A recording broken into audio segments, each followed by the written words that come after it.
Salut tout le monde. Alors, on est live. Dites-nous si vous nous entendez sur Insta, sur Facebook. Petit check technique du début, classique. Comme vous voyez, je suis avec Antoine en personne. Antoine m'a rejoint en Thaïlande spécialement pour ce live. Exactement.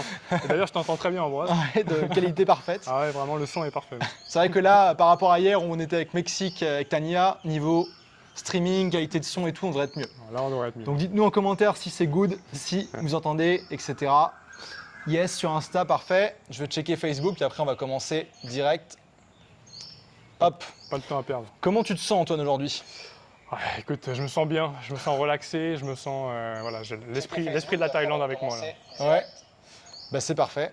Et puis, écoute, je pense qu'on est bon au niveau technique, donc on va commencer. Bah, merci Antoine de t'être déplacé, d'avoir fait 5 minutes de scooter pour nous rejoindre. Ça fait avec grand plaisir, écoute.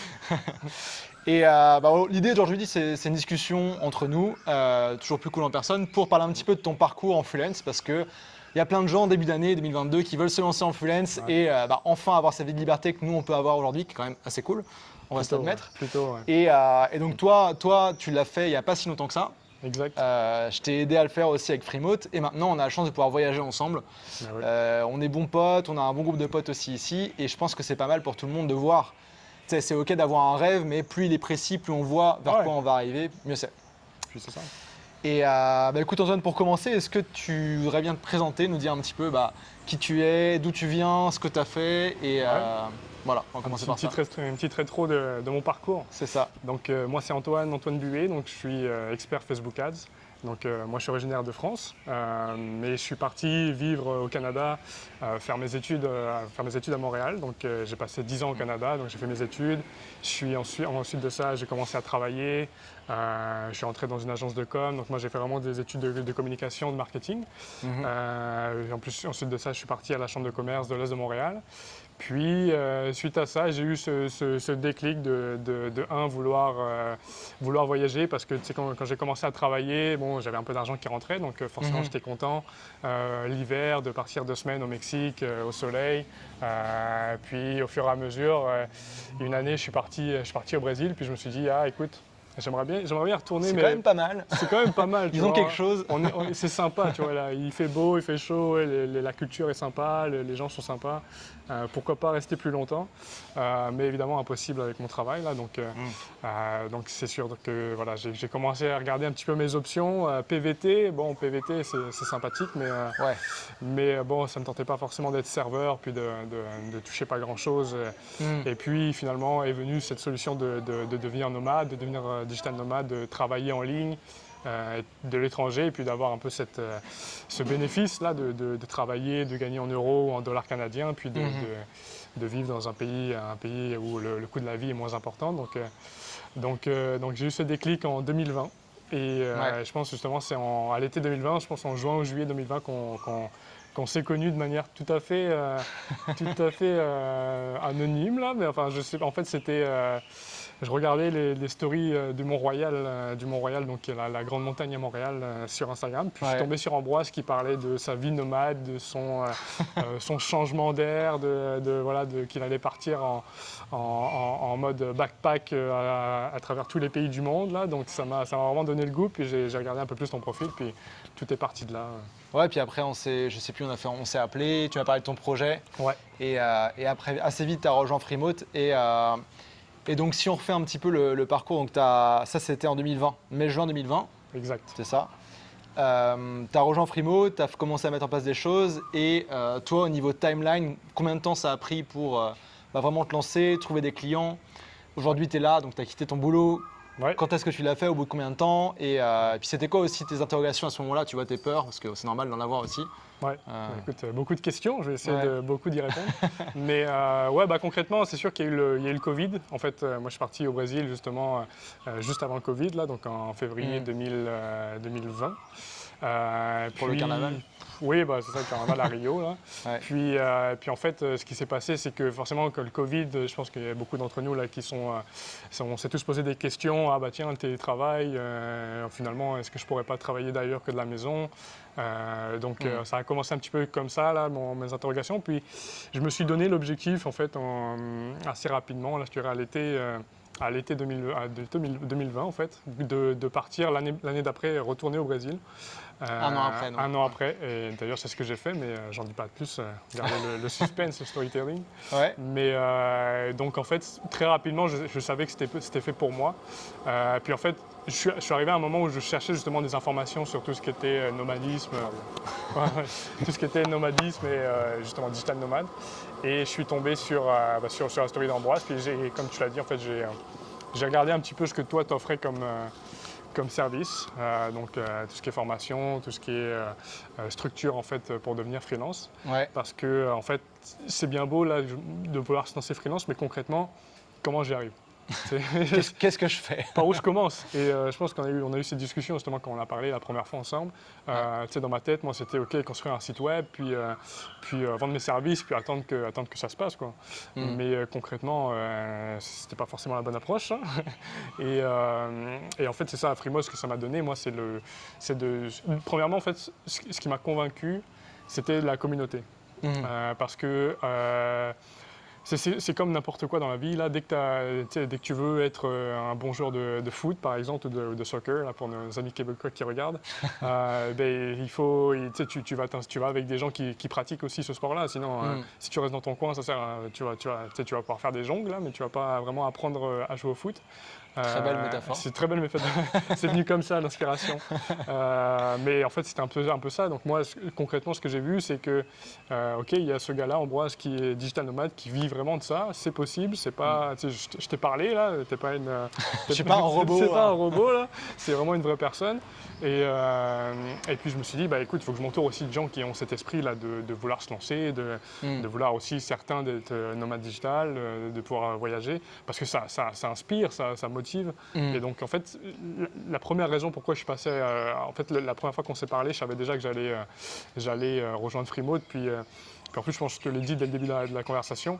Et moi mon but c'était vraiment de parler à des gens qui vivaient ça pour vraiment m'inspirer puis me pousser à l'action en fait, parce que quand tu es tout seul dans ton coin, c'est clair. C'est plus compliqué. Surtout, ça dépend, je sais pas dans ton cas, mais il y a beaucoup de personnes, le schéma classique, c'est, bon, tu as des bonnes notes, tu vas faire des études, ensuite tu commences un boulot, tu es payé, tu es content, après tu te trouves quelqu'un, tu te prends un appart, un chien, etc. Et en fait, moi ce que j'ai vu, puis ce que je vois aussi dans Frimo, c'est que dès que tu veux aller un peu à contre-courant de ça, déjà c'est pas le plus courant, c'est pas tout le monde qui est freelance, et ton entourage ne comprend pas forcément. Et en fait, tu te retrouves souvent face à toi-même avec des problèmes que tu peux pas vraiment expliquer ou qui pourraient comprendre ta famille, tes amis. Et donc avoir d'autres personnes qui sont dans le même projet que toi, qui sont en train de passer à l'action, qui se motivent, qui vivent peut-être d'autres choses encore dans d'autres pays, etc. Ça, c'est hyper motivant. Et justement, ça permet de se dire, OK, lui, il est en train de passer à l'action, on va y aller ensemble. Et ça, c'est le but justement, notamment, il y a la communauté, groupe Facebook où tu poses tes questions, tu vois l'avancée de tout le monde, même si tu n'es pas là tous les jours à poster des choses, tu vois ce qui se passe. Mais c'est aussi pour moi les coachings où tous les mois, toutes les 2 semaines, tu as un appel. Tu peux poser tes questions, tu vois, même si toi tu n'as rien fait, tu vois que d'autres personnes sont passées à l'action. Puis moi je suis là en train de taper avec ma règle. Non, c'est très gentil, bienveillant, mais dire Antoine, tu m'avais dit que tu ferais tel truc, où est-ce que tu en es, tu vois, pour te mettre un peu face à toi-même, parce que c'est vrai que vu que c'est à contre-courant, c'est facile, tu vois, OK, en fin d'appel on est motivé, et puis après le lendemain tu vois des potes, tu bois une bière avec eux dans un bar, ils sont en train de parler de leur promotion, de leur boulot, etc. Et toi tu n'es pas du tout là-dedans. Et c'est ça, c'est important de s'entourer de gens qui ont les mêmes aspirations ou les mêmes envies que toi, tu vois, parce que ça te motive, ça te crée un groupe. C'est comme ton groupe d'amis. Moi, je dis toujours, tu es le reflet des 5 personnes avec qui tu passes le plus souvent de temps. C'est la même chose, je pense, au niveau professionnel et au niveau émotionnel. Là, donc, c'est clair. Puis même les plus grands entrepreneurs, les plus grands chefs d'entreprise, ils ont tous des masterminds où ils rencontrent d'autres chefs d'entreprise. Et c'est tous... ce beau monde se rencontre, quoi. C'est ça qui fait la force après du réseau, puis de pousser à l'action, puis de s'améliorer, quoi. C'est clair, c'est clair. Et puis même là, tu vois, on était aussi au Portugal cet automne ensemble. Là maintenant on est en Thaïlande. Puis à chaque fois, tu vois, c'est aussi mon réseau, les Frimo, tout ça, mais on a toujours un groupe de personnes nomades, francophones et autres aussi qui sont là. Et c'est vrai que dès qu'on se voit, on parle de nos projets, on se pose des questions. C'est un peu comme une espèce de mastermind aussi ambulant. Et puis il y a la rencontre Frimo aussi que je fais à l'étranger, ça c'est assez cool. Mais ce truc-là, tout entrepreneur ou tout indépendant en a besoin en fait pour passer à l'action et rester motivé. Puis il y a aussi le côté genre se dire ok, genre je veux aller là, d'autres personnes l'ont fait, peut-être qu'ils ont des choses à m'apprendre et puis si je les suis, je vais pas faire les mêmes erreurs qu'eux. Ils vont pouvoir me montrer un peu la voie et aller plus vite. Et c'est vrai que tu vois, je sais pas ce que tu en penses avec le recul, mais si si tu t'es dit ok je vais être freelance, mais je vais me débrouiller et ça va le faire, tu vois. Quand est-ce que tu penses que tu seras arrivé à... Non, je pense pas que je serai arrivé. J'espère parce que je suis quand même déterminé. D'ailleurs, c'est pour ça que je suis passé à l'action et j'ai rejoint Free parce que je savais que ça allait être un tremplin et que j'étais vraiment sérieux là-dedans. Donc, autant s'outiller avec justement les bons outils là. Donc, ça sert à rien d'y aller par 4000 chemins si tu peux y aller prendre l'autoroute. Ouais. Mais concrètement, c'est drôle parce que je le vois en fait aujourd'hui où j'ai des gens qui me suivent par exemple sur Instagram et qui sont inspirés par ce que je fais et puis qui veulent se lancer, tu vois. Ouais. Et puis moi, c'était moi il y a un an et demi, 2 ans, quand je voyais par exemple toi en voyage. Et donc puis moi, je me suis lancé, c'est vrai comme tu disais, je me suis lancé donc en juillet 2020, donc j'ai rejoint Freemode de juillet 2020. Ça m'a pris pas longtemps en fait pour trouver des premiers clients en fait via le réseau. Donc je pense début automne, j'ai commencé déjà avec mes premiers clients. Puis à la fin d'année 2020, là, donc là ça commençait vraiment à exploser et j'arrivais plus à joindre mon emploi, le freelancing, ça devenait too much. Ouais. Donc là j'ai quitté mon emploi là, donc pour vraiment me consacrer à 130% sur mon activité. Donc concrètement, ça m'a pris 5-6 mois à quitter mon travail. Ça aurait pu être plus rapide, ça aurait pu être plus long, tout dépend de... Voilà, moi j'ai vraiment... puis donc ça fait depuis un an, un an maintenant, un peu plus d'1 an même, que 100% freelance. Et ça t'a pris combien de temps pour retrouver ton ancien salaire? Ça c'est une question qu'on me pose souvent. Tu sais, les gens ils ont leur niveau de revenu là, ils disent ok je veux bien être indépendant, ça va être cool, mais tu vois de ton côté au bout de combien de temps tu as trouvé ton salaire et où est-ce que tu en es maintenant? Est-ce que tu l'as dépassé ou pas? Est-ce que ça varie? J'ai dépassé là. Mais en fait très rapidement, je suis arrivé sur le même salaire que je faisais même en tant qu'employé. Dès que je suis arrivé à temps plein freelance là. Puis ensuite de ça, j'ai même carrément bien sûr dépassé mon salaire que j'ai en freelance. Et en plus de ça, j'ai la chance de pouvoir voyager et d'être location independent. C'est vraiment, je me sens quand même privilégié par rapport à ça. Mais ouais, c'est cool. Et puis depuis comme tu le sais là, on s'est vu au Portugal, on se voit en Thaïlande. Entre temps, je suis reparti au Brésil. Donc ce qui s'est passé, c'est que moi j'habitais. C'est ça. Check. Je l'avais dit, je le fais. C'est ça, je l'avais dit, je l'ai fait. Mais je suis parti de Montréal, donc je pense en mai, fin mai 2020. On est parti 3 mois au Brésil. Suite aux 3 mois, je suis retourné donc en France voir la famille. Donc ça fait plaisir aussi parce que la famille, généralement, je les voyais 1 semaine ou 2 dans l'année pendant les vacances. Il faut préciser aussi que comme moi, tu as fait tes études au Canada et après tu es resté là-bas. Et donc c'est vrai que le lien avec la famille, tu les vois peut-être à Noël, tu y vas l'été, mais c'est plus difficile. Et quand tu es nomade, tu peux te dire ok, j'y vais 3 semaines, j'y vais 1 mois. C'est ça. Et après, je bouge dans le coin, tu vois. Tu n'as pas besoin de repartir dans l'hiver du Canada et tout ça. Moi, ça m'a donné cette flexibilité-là de pouvoir aussi rentrer chez moi beaucoup plus longtemps. Comme là, je suis rentré 1 mois et demi cet automne, puis ça ne m'était pas arrivé depuis très très longtemps. Donc j'ai pu revoir mes grands-parents beaucoup plus, là, pas juste une fois, bonjour, au revoir, à l'année prochaine. Donc ça, c'était quand même cool. Et puis on s'est vu au Portugal, je suis resté 2 mois, Porto, à Lisbonne, vraiment des super villes nomades où justement j'ai rencontré aussi beaucoup d'entrepreneurs, beaucoup de gens qui font ça. Puis un mois en Égypte, où j'ai pu voir les pyramides et faire mon touriste. Et puis là maintenant la Thaïlande où vraiment c'est royal. Je vois une question pour toi, dans quelle ville tu as été au Brésil? J'étais dans le nord-est, donc à Fortaleza. Et tu as fait pas mal de kite aussi? Ouais, justement. De kitesurf, écoute, c'est ça. Je me suis initié en fait au kitesurf, là j'en ai profité d'être dans le nord-est du Brésil, qui est un des meilleurs spots au monde pour ça. Puis moi ça faisait longtemps que j'avais envie là vraiment de me mettre au kitesurf. Et puis écoute, le fait d'être 3 mois là-bas sur place, ça m'a donné amplement le temps de prendre des cours, parce que c'est quand même long là le kitesurf, là, si tu veux prendre des cours, c'est difficilement accomplissable, je sais pas si ça se dit, accomplissable en du premier coup que tu es parti et c'est bon, quoi. Ouais, c'est ça. Donc il faut vraiment prendre des cours c'est plus facile de faire sur la longueur. Ouais. Et donc j'ai eu ça. Donc je suis vraiment. Ça m'a donné cette opportunité-là que j'aurais pas eu si je partais juste en vacances une semaine. Là. Ouais. D'ailleurs, tu vas m'apprendre le kite là cette semaine. Là. Exact. Ouais, parce que j'ai atteint un petit niveau là. Je suis loin d'être un grand professionnel, mais je suis là pour t'aider en moi. Ça, ouais, c'est ça qui est cool aussi, c'est pouvoir faire des activités qu'on ne pouvait pas faire à la base. Surtout nous, bon, on était au Canada, il fait moins, on va dire en moyenne moins 15 l'hiver, il neige, ça gèle, ça fond, etc. Tout ce qui est vie tropicale, bon, t'oublies. Ou alors tu vas une semaine dans le sud en tout inclus et c'est fini. Ouais, c'est ça. Et au Canada aussi, enfin même partout, c'est compliqué d'avoir des congés plus que 2-3 semaines sans sol et tout ça. Ouais. Et là, on peut se dire, ok, on va à cet endroit-là parce qu'il y a du kitesurf, je veux apprendre le kitesurf, j'y vais. Ouais. Pareil le surf, pareil la plongée, pareil faire de la randonnée dans d'autres endroits. Moi, j'adore aussi marcher, tu vois, il y a plein de trucs. Là, ce week-end, on va faire du scooter autour de l'île pour voir des plages, des points de vue et tout ça. Et en fait, du coup, ta vie, c'est comme je sais pas.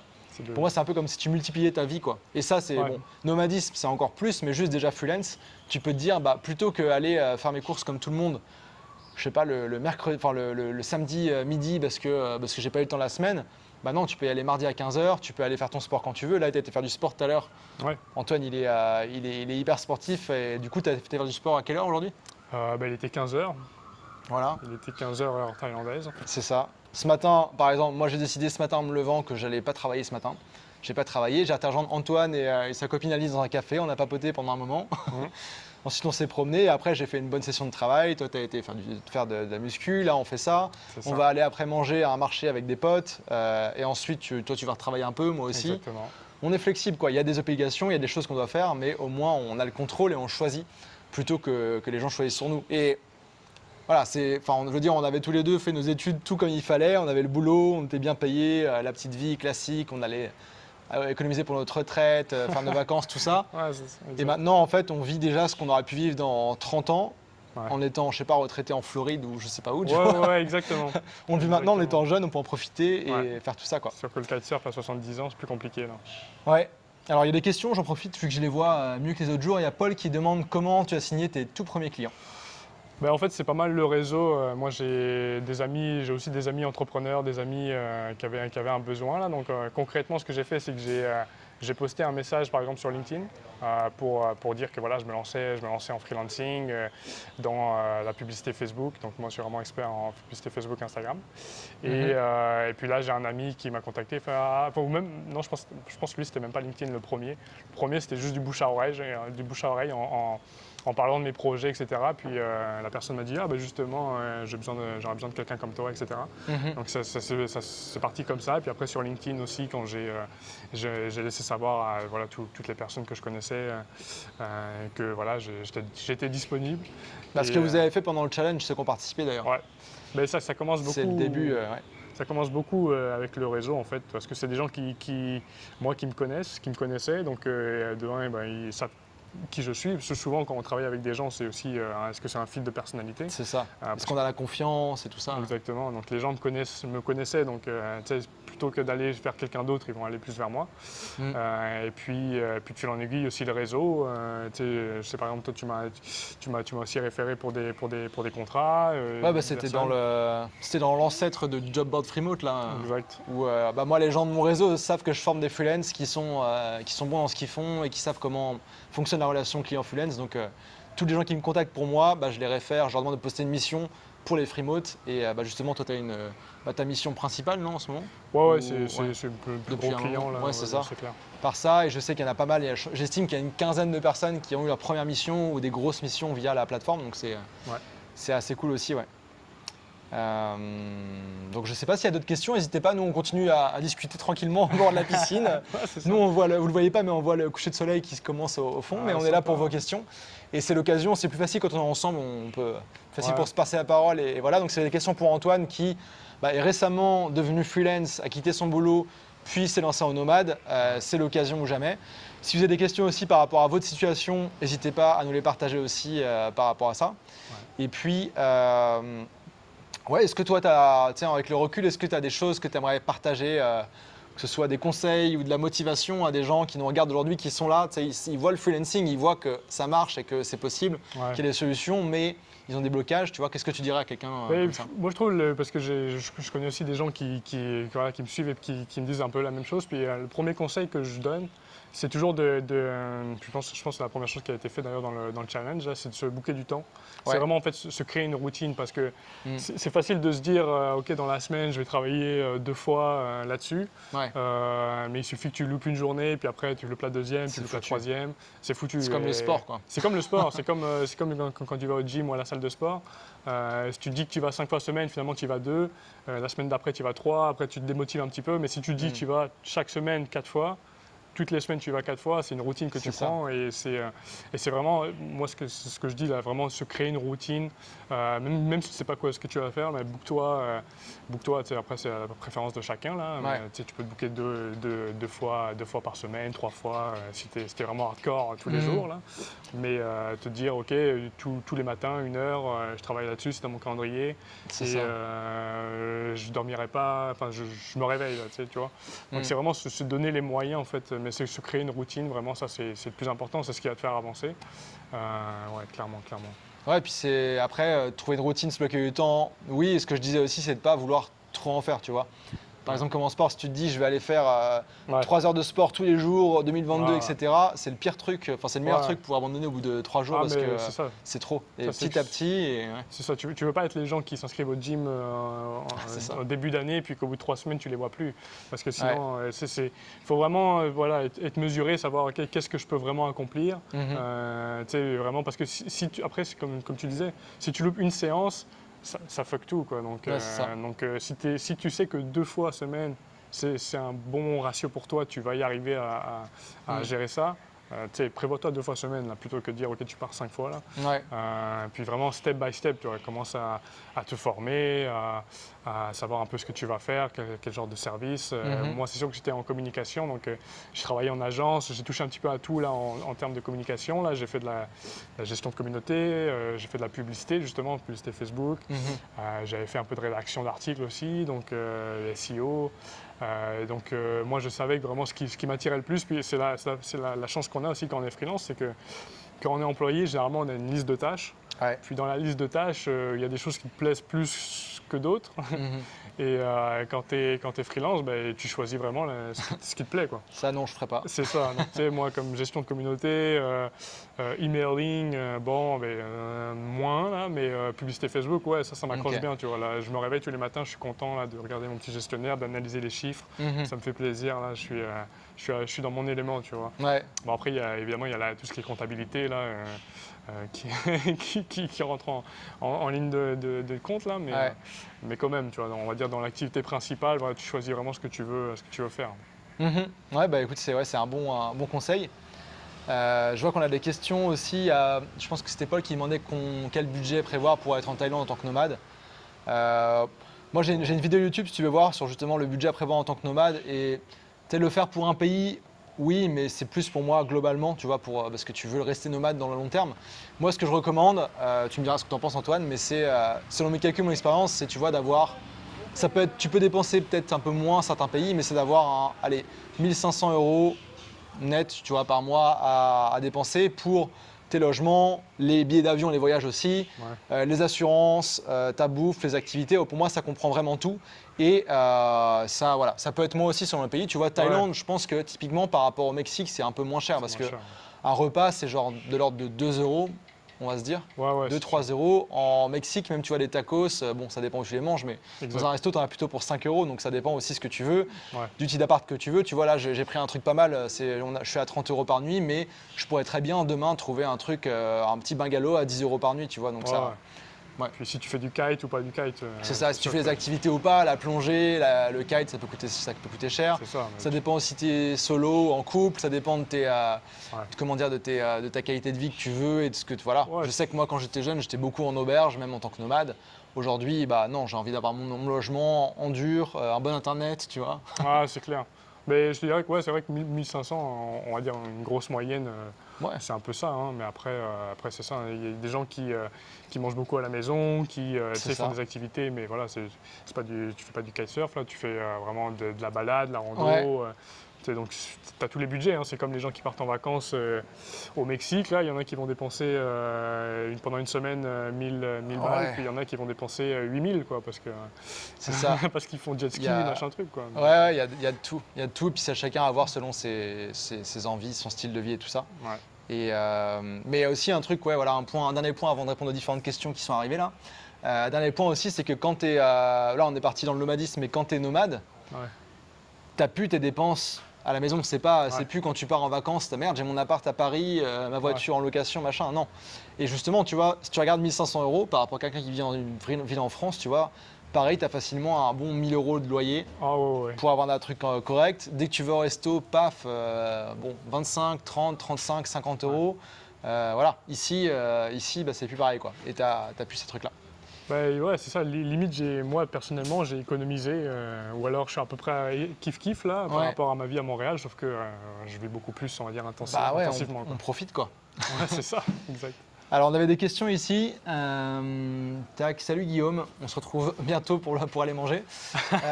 On a ici Vanessa qui demande une idée de prochaine destination nomade. Je te laisse commencer. Ouais, franchement, j'avoue que moi, c'était la première fois que je suis en Asie du Sud-Est. Donc Thaïlande, là, ça fait une dizaine de jours là, que je suis arrivé. Et j'avoue que je kiffe bien. Donc s'il y a moyen de rester en Asie du Sud-Est, Philippines, Bali, quelque chose comme ça, je suis chaud là. Ok, donc à voir. Puis pour répondre de mon côté, c'est Thaïlande, niveau visa, il faut qu'on voit, là il y a des visas Covid, mais en gros là tel quel on peut rester 2 mois et potentiellement rallonger de 2 mois encore. Par rapport à d'autres pays, c'est différent. Moi c'est pareil, j'aimerais bien passer un petit coup à Singapour, j'ai plusieurs potes là-bas et j'ai jamais été. Et pourquoi pas aussi d'autres pays d'Asie que j'ai pas fait. Bali j'aime bien, etc. Mais j'ai envie de voir d'autres choses, je sais pas, je pensais par exemple Malaisie, Sri Lanka, des pays comme ça autour, avant de retourner plus en Europe pour l'été ou autre, à voir. Et puis dépendamment de ce qu'ils vont faire avec le Covid aussi. Ouais, c'est ça. Il faut rester flexible, quoi. C'est ça.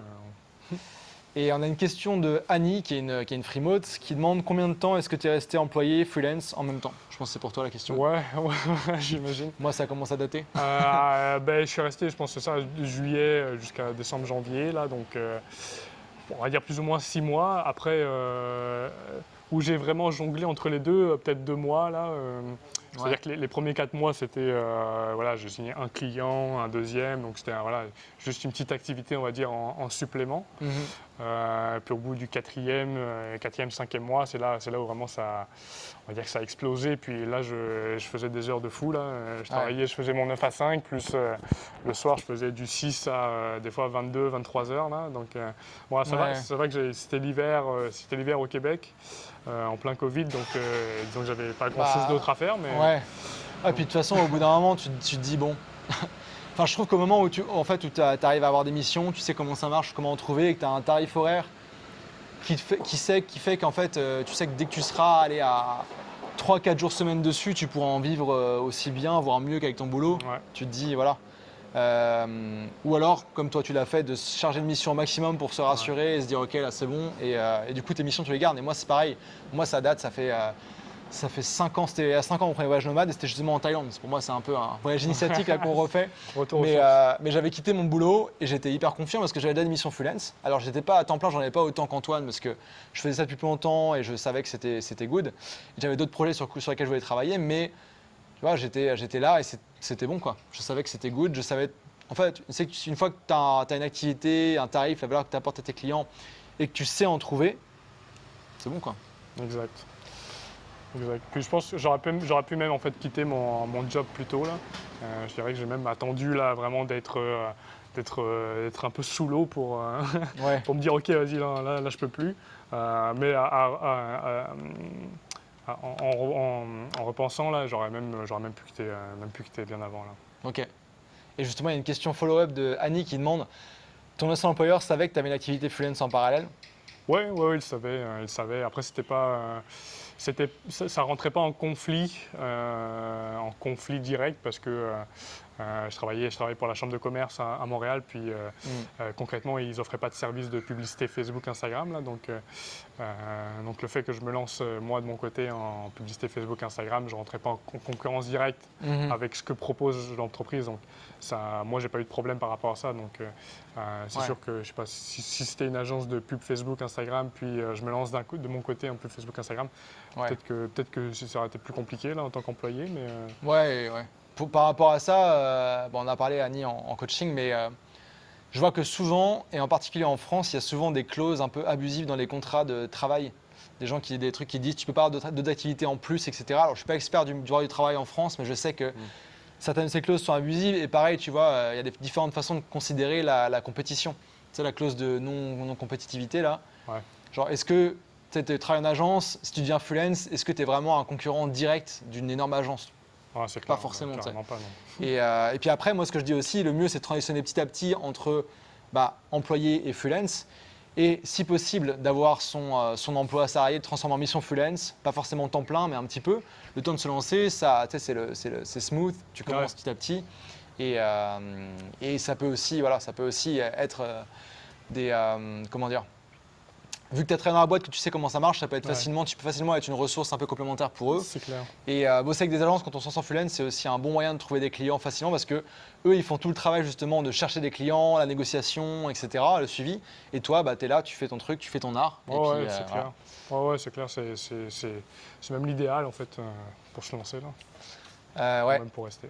Alors, il y a une question hyper intéressante. Puis sur Instagram, n'hésitez pas aussi à en poser. Il y en a beaucoup dans le groupe Facebook là, du challenge. Mais il y a Annie qui demande à tous les deux, redevenir salarié serait votre pire cauchemar ou ce n'est pas exclu? Franchement, moi personnellement, je ne peux pas m'imaginer. Après, on sait pas la vie. Peut-être dans 5 ans, 10 ans, 15 ans, on ne sait jamais. Tu vois, mais aujourd'hui, en fait, mon mindset a tellement changé. Disons que je suis passé de mettre ma vie au service de mon travail à mon travail au service de ma vie. Puis j'ai tellement l'impression de vivre intensivement tout ce que je fais. De un, c'est tellement plus gratifiant en fait, quand tu travailles sur ton activité. Tu sais, quand tu travailles, je développe mes skills à moi. C'est comme quand tu t'entraînes à la salle de sport, là tu te développes toi, tu sais. Donc c'est tellement plus gratifiant que de travailler pour quelqu'un et travailler pour faire grandir sa marque ou son business. Là. Donc des fois, ça, je travaille des fois jusqu'à 22-23 heures, je m'en rends même pas compte tellement que ça me passionne, là où je suis vraiment dans mon truc, là, ça me plaît. Et ça, en tant qu'employé, ça ne serait jamais arrivé. Ça m'est arrivé de faire des heures plus longues là, quand il le fallait. Là. Par exemple, je gérais des événements, donc ça m'arrivait fréquemment, mais s'il est 5 heures et qu'on avait dit 5 heures, si je peux partir, je vais partir. Tu vois. Quand tu es employé, quand tu es freelance, des fois, tu es tellement passionné ou ça te fait tellement plaisir là, de travailler sur tes trucs à toi que c'est fou. Et je trouve que c'est justement ce truc-là, c'est assez. Je vais répondre aussi à la question, mais c'est assez dur de le décrire. Parce qu'en fait, vu que tu aimes ce que tu fais et que tu vois directement l'impact et que c'est t'investis sur toi et ton activité au final, plutôt que faire travailler sur le rêve de quelqu'un d'autre. Et c'est tellement facile, un jour, mettons, tu vois, ce matin j'ai pris off, mais ce soir je vais travailler, tu vois. Et c'est difficile de montrer un peu sur les réseaux ce côté qu'on est vraiment flexible dans ce qu'on fait, que à la fois, oui, parfois on va travailler le soir, mais c'est aussi parce qu'on le choisit. Et d'autres fois, on va peut-être prendre une demi-journée off pour aller. Moi, j'avais fait ça pour aller faire mon diplôme de plongée, tu vois. Et donc, il y a un petit peu des deux trucs. Et moi, pour te répondre, Annie, ça fait 5 ans que je suis à mon compte, donc je pense que la question, elle est vite répondue. Mais alors, cauchemar absolu, ça dépend dans quoi, tu vois. Genre, moi, si c'est, mettons, dans une start-up dans laquelle le projet est de fou et que je deviens associé du truc et tout ça, why not? C'est pas mon plan pour l'instant, mais voilà. Après, j'aurai certainement des conditions très claires sur ma liberté géographique, temporelle et tout ça. Et il y a aussi un truc aussi, c'est qu'en tant que salarié, tu vois, on te demande d'être... il y a des espèces de bêtes qui arrivent là. Ouais, je me fais piquer de partout. On demande de travailler de 1 heure à 1 heure, etc. Moi, avec le Covid, c'est un peu plus flexible. Mais moi, je sais que si tu me laisses avoir plus de temps le matin pour être dans mon truc, me motiver et tout, en 1 heure de travail, je peux faire l'équivalent de 3 heures de ce que je faisais en tant qu'employé parce que je suis une machine, tu vois. C'est clair. Et je suis dans un environnement où j'ai envie d'être. Je peux être au café et qu'on me prépare mon café pendant que je travaille, tu vois. Des trucs comme ça qui font que tu es bien à fond. C'est vrai que tu travailles beaucoup plus intensivement. Moi, je me rends compte, des fois, quand tu es employé, tu tu travailles, mais bon, tu sais que la journée est encore longue, là. Ouais. Et c'est vrai que des fois, j'arrive je travaille le matin et le midi, je suis déjà explosé, quoi. Tellement que Ouais. faut focus là, sur mes C'est trucs. ça. Et en même temps, tu peux aussi te dire, bah, tu sais, j'ai ça à faire, je fais mes trucs, je suis à fond et je suis récompensé pour l'efficacité parce que je vais pouvoir avoir plus de clients, être plus payé. Alors Ouais. qu'en tant qu'employé, plus tu es productif, bah, c'est bien, tu vois, tu as des chances dans 1 ou 2 ans d'avoir une promotion, mais en soi, ça ne te Ouais, revient pas ou directement. une petite augmentation de salaire, quoi. Ouais. Mais en gros, c'est Et merci pour vos services c'est ça. et puis voilà. Et justement, souvent, les freelances qui sont les mieux payés, c'est des freelances qui arrivent à à être tellement efficaces que bah, dans leur domaine, ils arrivent à faire plusieurs missions en même temps, avoir plusieurs temps plein en même temps, alors qu'en tant qu'employé, bah, c'est pas possible. Ouais. Et ça, c'est assez balèze. C'est le cas notamment de Mathieu qui est arrivé là en live, de Julien aussi, qui est un ami québécois nomade, qui lui cumule plusieurs temps pleins en tant que programmeur et qui fait 600 000 dollars US par an, tu vois. Donc, Le respect, Julien. ouais, franchement solide. Bah, tu vois, comme Mathieu qui se lance première année, 110 000 euros de chiffre d'affaires, bah, solide quoi. Et yes. Alors on a Paul qui est arrivé sur Facebook. Il était sur Ça Instagram. Il y a Paul qui demande Antoine, utilises-tu les plateformes de freelancing? Si oui, un conseil, astuce. Ben, je me suis inscrit quand j'ai commencé à faire du freelancing là, sur les plus connus. Là. Je me souviens même plus des noms parce que justement, je ne les utilise pas. Upwork, Malte, Ouais, voilà, Freelancer. exactement, 5 freelancer.com et Upwork, etc. Mais j'avais eu quelques touches avec ces plateformes-là, mais concrètement, je ne les ai jamais vraiment utilisées personnellement parce que je trouve que c'est de un, moi, le réseau fonctionnait mieux. Puis souvent, en Ouais. plus, les gens qui utilisent ces plateformes-là, ils recherchent aussi un peu du cheap labor, là, donc Et du court terme aussi. de court terme, ouais, du cheap labor. Donc c'est cool quand tu te lances. Des fois, tu peux attraper des missions, peut-être même pas cher, c'est pas grave parce que tu te fais ton expérience, puis tu as des recommandations, etc. Mais je trouve que voilà, à moyen long terme, c'est moins intéressant parce que en Ouais. plus, c'est ça, vu que c'est du court terme, il faut toujours retrouver derrière. Donc c'est un petit peu lourd Ouais. comme process. Là. Puis c'est ça, généralement, c'est pas hyper bien payé. Là. Ouais, t'es un peu le. Enfin, moi je dis souvent le truc pour caricaturer, c'est un peu, tu vois, t'es un peu le hamster qui court dans sa roue, tu vois, tu fais des petites missions, il faut toujours en Ouais. retrouver et t'as pas. Enfin, si t'as pas, si t'as la méthode que j'enseigne justement pour transformer ces petites missions en missions long terme, c'est ok au début, mais t'as pas, voilà, tu fais des petits trucs qui sont pas beaucoup payés en continu, Ouais. etc. Et en fait, la tristesse du truc, c'est qu'il y a beaucoup de freelance, des indépendants qui sont dépendants des plateformes parce qu'ils ont tout Ouais. basé là-dessus. Mon profil, mes reviews, machin. Mais en fait, déjà, si tu prenais ces missions-là en dehors des plateformes, pour être long terme, et tu serais beaucoup mieux payé parce que les plateformes, ça. bah, tu es en compétition avec tout le monde directement. C'est sur le tarif et c'est pas sur toi directement. Alors que Ouais. quand tu prends le contrôle, que tu trouves tes missions toi-même, bah, c'est toi qui décides du tarif. Et puis basé sur la confiance et comment tu te vends, ça c'est une grosse compétence aussi à apprendre, bah, tu peux arriver à être payé beaucoup plus que ce qui serait prêt à payer sur la plateforme et pour Ouais. long terme. Enfin bref, il y a plein de choses là-dessus. Ouais, puis je rejoins, en fait, c'est un peu ce que j'ai dit tout à l'heure. Là, tu sais, par exemple, sur LinkedIn, bah, c'est les gens qui. C'est plus émotionnel. C'est des gens qui veulent travailler avec toi. Mhm. Comme tu l'as dit, sur les plateformes, les gens ils veulent trouver la meilleure coût, rapport Ouais. qualité-prix. Là. Donc, ils vont trouver le moins cher et le plus compétent, mais le moins cher possible. Quoi. C'est ça. Donc, tu sais, comme je t'ai dit, c'est cool quand tu démarres. Ça peut être une bonne, Ouais. façon de démarrer, de se faire une expérience, surtout si on n'a pas trop de recommandations ou d'expérience dans son domaine, parce que ça permet que les gens te fassent confiance. Ouais. Bah, Et c'est clair et c'est justement aussi bah, cet automne, j'ai passé 3 mois, je pense, de l'automne enfin de l'année à refaire Freemode complètement ouais.